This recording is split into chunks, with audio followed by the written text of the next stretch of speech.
না, আমার কাছে কখনো মনে হয়নি যে এই ম্যাচটা হারতে পারি।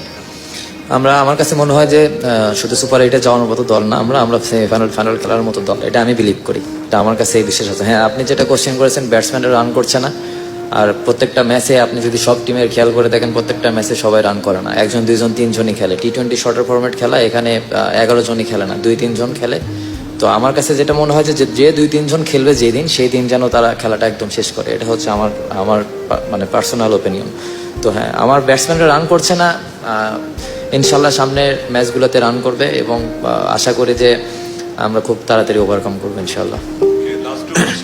হৃদয়, আপনার কি মনে হয় আমরা কোন জায়গাটাতে ম্যাচটা হেরে গেলাম? সাকিবের আউট এবং শান্তর আউট, এই জায়গাটা কি আমাদের টার্নিং পয়েন্ট কিনা, হারের কারণ কিনা?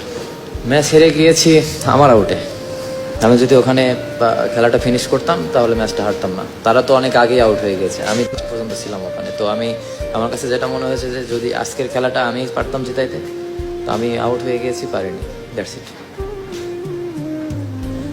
হৃদয়, আপনার কাছে আমার দুটো প্রশ্ন। এর প্রথমটা হচ্ছে যে আপনি কখনো মনে হয়েছে কিনা আপনাদের আজকের এই ম্যাচটা আপনারা হারতে পারেন?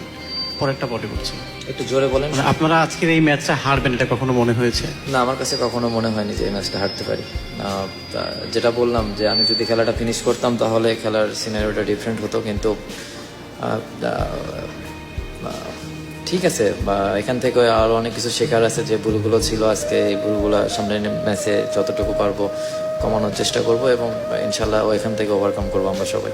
নেক্সট কোশ্চেন হচ্ছে তানজিম হাসান সাকিবের বোলিংটা নিয়ে যদি বলতেন, অসাধারণ বোলিং ছিল এটা। আমরা তো সবাই জানি অনেক ভালো বল করেছে, খুব ভালো একটা শুরুতে খুব ভালো একটা স্টার্ট করেছে আমাদের টিমের জন্য। আমরা অনেক সামনের দিকে ছিলাম। আমাদের মনে হয় যে প্রত্যেকটা টিম এখানে বলাররা খুব ডমিনেট করছে এবং আমাদের টিমে প্রত্যেকটা বলার লাস্ট ম্যাচেও ভালো বল করেছে, আজকেও অনেক ভালো বল করেছে। আমাদের যে জায়গাগুলো এখন একটু ইমপ্রুভ করতে হবে, আশা করি যে ওই জায়গাগুলো নেক্সট ম্যাচে ইমপ্রুভ করবো ইনশাল্লাহ।